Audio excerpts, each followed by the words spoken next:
My name is Margaret Cole, and on the night my daughter-in-law called my father's watch cheap junk, I was standing at my own kitchen counter, up to my elbows in turkey grease and doubt. The house smelled like roasted garlic and pine. Christmas music hummed from the old radio Tom bought me our first year of marriage, its volume just low enough that I could still hear the chatter from the dining room. My son, Dan, was out there pouring wine. His wife, Arya, was circling the table with her phone held high, making sure every angle of my dining room looked aesthetic, enough for whatever video she was planning to post later. I kept my back to them for a moment longer than necessary, fingers resting on the small velvet box by the sink. Inside was the only thing of my father's I had left, a battered gold pocket watch that had lived more years in his grease-stained coveralls than most jewelry ever sees in a display case. I'd carried it in my apron pocket through decades of hard days at the hardware store. Tonight, for the first time, I was going to hand it to someone else. "Mom, are you almost done in there?" Dan called. His voice sounded cheerful, but there was a tightness in it I knew too well. The kind you get when you're trying to keep everyone happy. "Just about," I answered, drying my hands. My heart beat harder than it had any right to for a simple walk from the kitchen to the dining room. I rounded the corner with the velvet box in my hand. Everyone looked up. Arya tilted her phone toward me, her smile camera ready. "What's that?" she asked, like I was bringing in a party trick instead of a piece of my heart. "This," I said, setting the box in front of my son, "belonged to your great-grandfather. Your dad wore it every day he worked at the store. I think it's time it stayed with you." Dan's eyes softened as he opened the lid. He drew in a breath. Arya leaned in too, and for a second I let myself believe she might understand. She didn't. But to tell you why that one careless moment at my dining table changed everything, I have to start long before Arya ever walked into our lives. When I think back to the beginning, truly the beginning, it isn't the store or the marriage or even the grief that shaped me the most. It's the sound of my grandfather's tools in that tiny repair shop where I spent half my childhood, the steady clicking of his socket wrench, the hum of an old fan in the corner, the faint smell of motor oil clinging to the wooden walls. That little shop sat right behind his house, a squat brick building with a hand-painted sign that said, "Frank's Repairs." No matter how cold the Colorado wind blew each winter, you could always count on Grandpa Frank being in there, bent over an engine with a cigarette tucked behind his ear and a joke ready for anyone who walked through the door. I'd sit on an overturned milk crate and watch his hands move, slow, deliberate, never rushed. He had a ritual. Before he opened up each morning, he'd wind the gold pocket watch he kept in his coveralls. It wasn't shiny or precious in the way people use those words now. The metal was scratched, the chain was dull, and the engraving had worn so soft you could barely make out the initials. But to him, that watch marked time, the way a heartbeat does. He used it to track the promises he made to customers. "I'll have it ready by noon," or "Give me 20 minutes, kiddo." And he always kept his word. One snowy afternoon, when I was maybe 10, he pressed that watch into my palm. His hands were big and rough, and mine were small enough that the watch felt like a heavy coin. "There's going to be a lot of world that tries to tell you who you are," he told me. "But if you remember your name and your work, no one can take that from you." I didn't understand it then. I do now. Years later, when I met my husband, Tom, that same feeling washed over me, the sense that I was standing next to someone who knew the value of quiet work and honest days. Tom wasn't flashy or loud.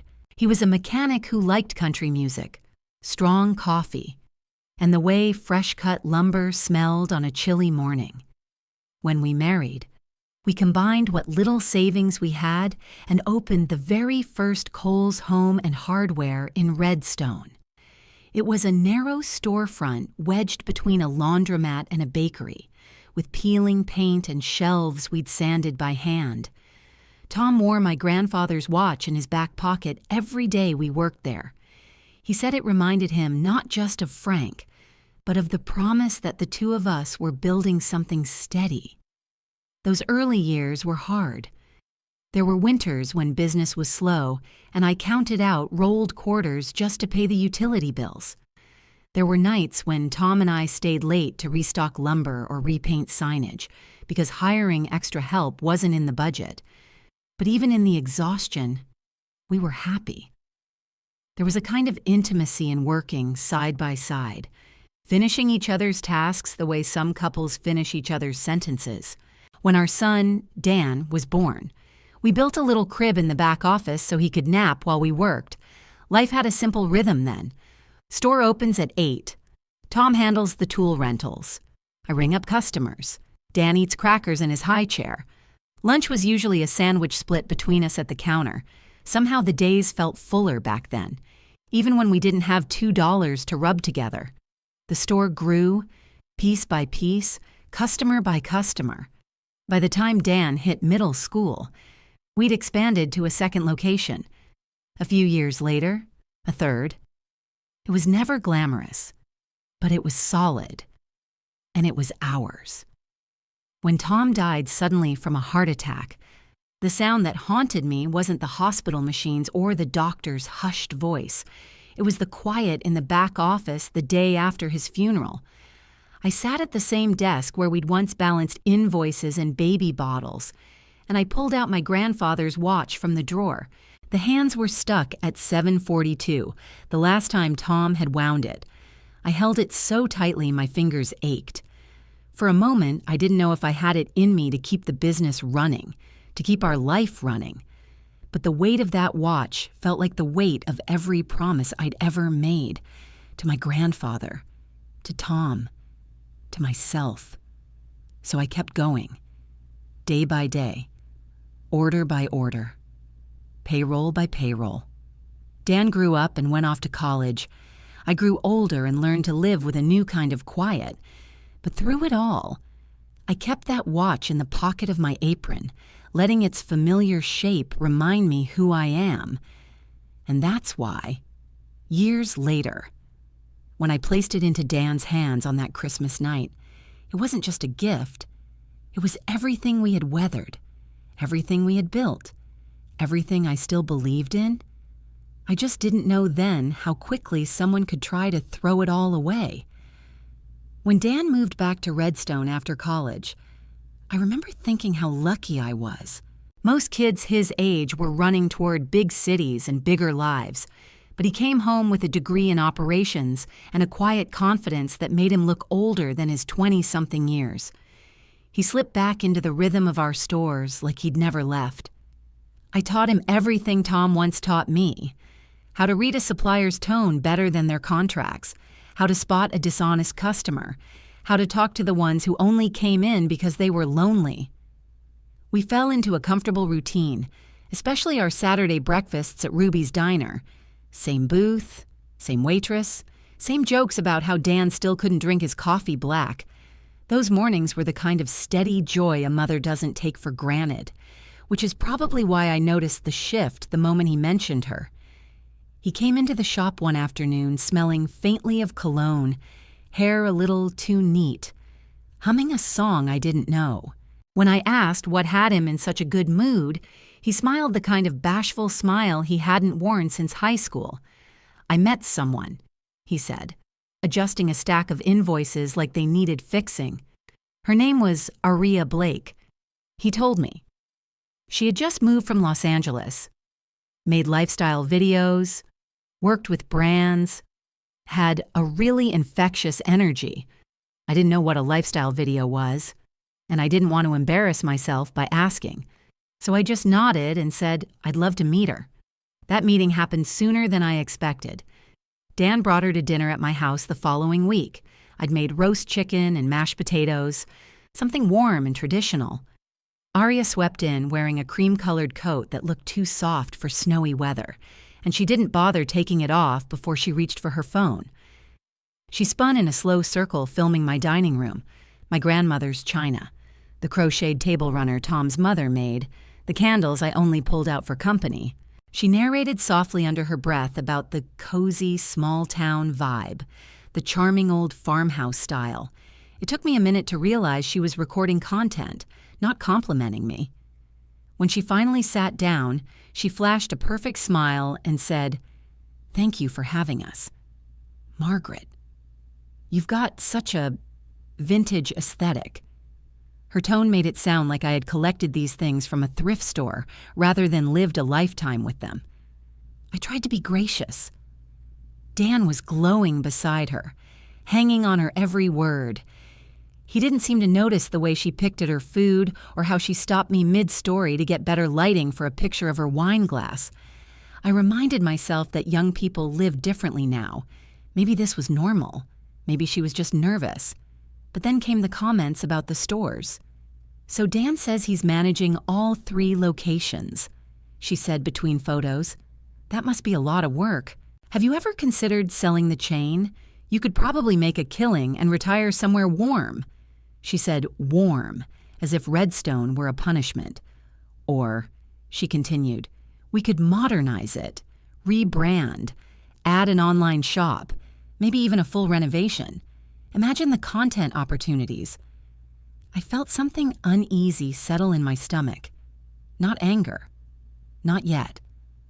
Just the sense that she didn't see years of sweat and sacrifice. She saw a business to flip, a backdrop for a curated life. Still, Dan was smitten. He brought her to every family barbecue, every small-town festival, every 4th of July parade. Arya took pictures of everything. Children blowing bubbles, veterans marching, even the hamburgers sizzling on the grill. "It's research," she'd say. "Small-town nostalgia performs really well online." By fall, they were engaged. The proposal happened at a vineyard 2 hours away, complete with a drone photographer and a montage video uploaded the next morning. I watched the clip more times than I care to admit, not because I loved it, but because I couldn't find my son anywhere in it. The video was all Arya, her dress, her hair, her angles. Dan appeared only twice, and both times he looked like a supporting actor. The wedding planning came next, and with it, the bill. Arya wanted a rustic luxury ceremony at the same vineyard, with chandeliers hanging from reclaimed barn beams, a string quartet, and a custom archway made of birchwood and roses. She spoke about it like it was a brand launch, not a marriage. I tried to keep up, but every meeting with the planner left me with a headache and an invoice that made my chest tighten. Dan assured me they would cover a portion, but somehow every large expense landed in my lap. I didn't complain. My parents had helped with my wedding. It felt right to help with his. What I didn't expect was how quickly those joyful preparations would turn into something that began to edge me out of my own family. After the wedding, and after the honeymoon photos were posted, edited, and reposted, they moved into my house under the idea of saving for a place of their own. At first, I didn't mind. The house had felt too quiet since Tom passed, and it comforted me to hear footsteps again, but within a month, framed photos of Tom disappeared from the hallway. The yellow curtains from our first year of marriage were replaced with neutral drapes Arya called light optimized. She labeled my kitchen jars with sleek black stickers and rearranged every drawer. She even suggested repainting the living room for better video brightness. I told myself these were minor things, the kinds of changes young women make when they're building a home. But the first morning, Dan canceled our Saturday breakfast at Ruby's, saying Arya wanted to film at sunrise. I felt that same quiet unease return. Something was shifting. And though I couldn't name it yet, I could feel the ground beginning to move beneath my feet. I began noticing the changes in ways so small they almost slipped past me. A receipt left on the counter for a boutique hotel in Denver. a delivery box on the porch containing a sequined dress Arya said she needed for filming, a charge on the company card for a spa package labeled Brand Partnership Prep. At first, I assumed Dan had accidentally put business and personal expenses on the same card. Mistakes happen. I told myself not to worry, but the statements kept coming. One afternoon, I sat in the office at the back of our main store, a space that still smelled faintly of Tom's shaving cream because I couldn't bring myself to repaint the walls. I clicked open the latest credit card report, expecting the usual supplier runs and delivery fees. Instead, line after line listed restaurants in Denver, clothing from high-end boutiques, luxury hotel stays, and something called a content optimization retreat. The total was more than I had spent on my first car. I stared at those numbers until they blurred. This wasn't accidental, and it wasn't business-related. When Dan came by the office to grab inventory sheets, I asked gently, "Honey, did you mean to put all these on the company card?" He didn't look at me. He just rubbed the back of his neck. "Arya's helping with marketing. Mom, you have to spend money to make money. The stores need a new image." I wanted to tell him that our customers didn't come to us for an image. They came for honesty, reliability, the promise that if something broke, we'd fix it. But he was already halfway out the door, muttering about meeting Arya for lunch. I watched him leave, feeling a pressure in my chest I hadn't felt since the day I sat alone after Tom's funeral. The distance between us grew thicker in the weeks that followed. Saturday breakfasts disappeared entirely. If I asked Dan a question, Arya often answered for him, with a sugary tone that felt more condescending than sweet. When I tried to talk to her about the expenses on the company account, she shifted in her seat and said things like, "This is just how the industry works, Margaret," as if she were explaining something to a child. Then came the night, everything tipped. It was late, close to 11, and the house was dark, except for the glow spilling from under the kitchen door. I had gone downstairs for a glass of water. As I passed the bottom of the staircase, I heard Arya's voice drifting from the living room, sharp and clear. She was on speakerphone, pacing back and forth, unaware that I stood just out of sight. "I'm telling you," she said, her tone exasperated. "Once Dan has full control of the stores, we're set. We sell or lease, move back to the coast, and actually live. I'm not spending my life in this snow globe town." A woman's voice, Sharon, laughed softly. "Just play nice with the old lady until then. She's lonely. It won't be long." My breath caught. For a moment, I wondered if I'd misheard. Maybe it was a joke, or maybe I was too tired. But then Arya continued, voice dropping to a cruel whisper. "When she's gone, everything's his. And you know, Dan, he'd give me the moon if I asked. We just have to wait." I felt something inside me go very still. Not anger, not heartbreak. Something colder, steadier. The same thing I'd felt years ago when I stood at my husband's graveside and realized I was the only one left to carry our life forward. I slipped my phone from my robe pocket, pressed record, and captured the next few minutes. Arya mocking my antique cooking, Sharon complaining that the guest room mattress wasn't firm enough, and both of them laughing about how easy Dan was to manage. I went upstairs without making a sound. My hands shook as I placed the phone on my nightstand, but my mind was clear in a way it hadn't been in months. I didn't sleep. Instead, I waited for the sun to rise, for the law office in town to open, at 9 sharp. I walked into the same attorney's office where Tom and I had signed our will decades earlier. The receptionist looked surprised to see me. I'd always kept my affairs simple. But that morning, I asked to revise everything. The attorney listened quietly as I explained my concerns, carefully, without bitterness, just facts. We updated the trust. Most of the assets would be protected. untouchable until a future grandchild turned 25. Dan would still have a role in the business, but limited access to accounts. And Arya's name? Removed from everything. As I signed the final document, a strange grief washed over me. I hadn't expected that part. I thought protecting my legacy would give me nothing but relief. But sitting there, pen in hand, I realized I wasn't just guarding the business or the money. I was accepting a possibility I'd spent months refusing to face, that I could lose my son. Walking out of the office, I clutched the folder to my chest. The fall air bit at my cheeks as if to remind me I was still alive, still capable of action, still the woman Tom had believed me to be. But beneath that, something else stirred. A warning. A promise. This wasn't over. Not yet. The air in the dining room shifted the second Arya leaned over the velvet box. Dan was still admiring the engraving when she let out a small laugh, the kind people use when they want others to join in. "This is the gift?" she said, raising her brows toward her mother. "It's old, like thrift store old." Her phone was already angled at the table. I felt my pulse in my ears, but I forced myself to stay still.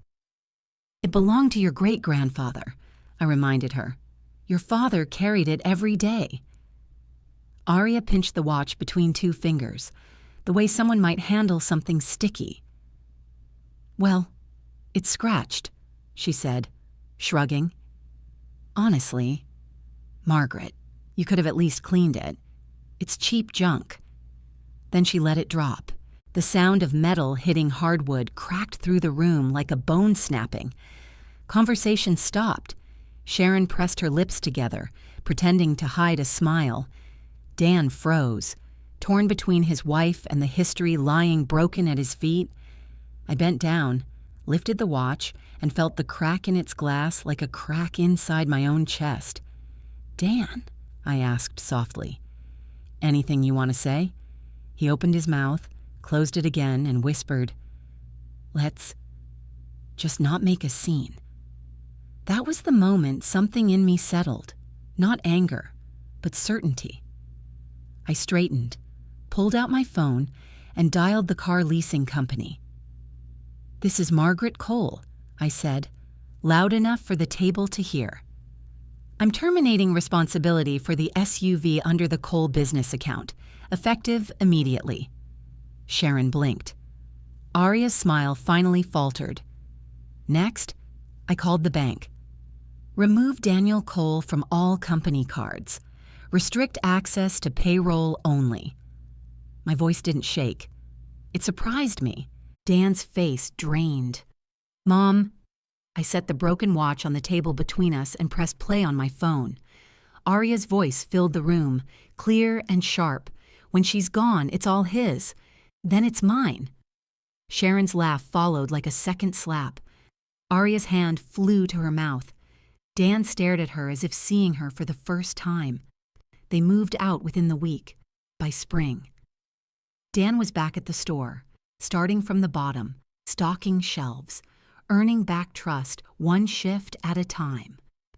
Arya took a retail job in Denver, months later. She walked into my shop, eyes softer, voice smaller, and apologized without excuses. I forgave her, not because she deserved it, but because I needed the peace. That Christmas, Dan placed the repaired watch on my mantle and said, "It should stay with you, Mom." And for the first time in a long time, the house felt like home again.